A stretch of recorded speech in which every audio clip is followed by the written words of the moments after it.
Did you know that before Michelangelo turned that 17-foot long slab of marble, that's almost 5.5 meters long, about 6 tons apparently. Before Michelangelo turned that into the sculpture David, that almost everybody knows about, with his magnificent detail. Before he did that, there were two other sculptors who walked away from the job. They had been hired or proposed that they would turn that statue, that slab of marble, into a statue of David for whoever it was that was doing the hiring then. And they walked away. The first one, it seems that we don't know for sure the reason.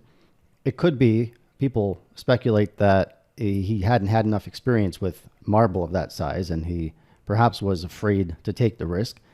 The second sculptor, a number of years later, he said that he wouldn't do it because the marble was flawed.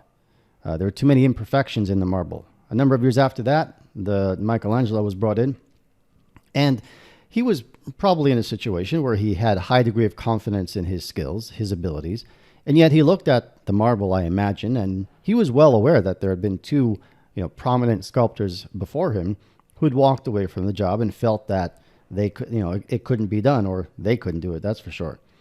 And I don't know what Michelangelo thought, but I do know what I tend to think sometimes, and what you probably think sometimes. You look around and you see something that appears like it could be done, and it could work, and you could do it. You've got the ability, but you look around and you think, well, I don't know, why aren't they doing it if it's such a good idea? Or how come they're doing something else? And so-and-so tried it and it didn't work for them. And then instead of going after what you know deep inside is the right path for you, you walk away and you do something just because that's what everybody else is doing, right?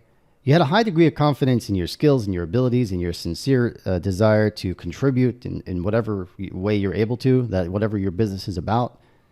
But you give up on what that little voice inside and you stifle it, and you instead figure, well, they must know better, and you follow them. Well, they don't know better. If they had, Michelangelo wouldn't have created David.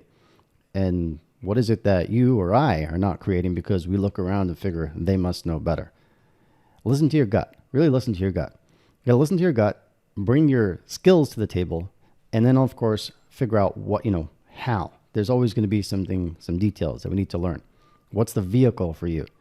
And for many, the vehicle is creating what I call an alchemy network, which is a way to become an under-the-radar leader in your industry and generate a consistent flow of ideal clients. It's not as exciting as many of the other things out there, but who needs exciting when you have effective?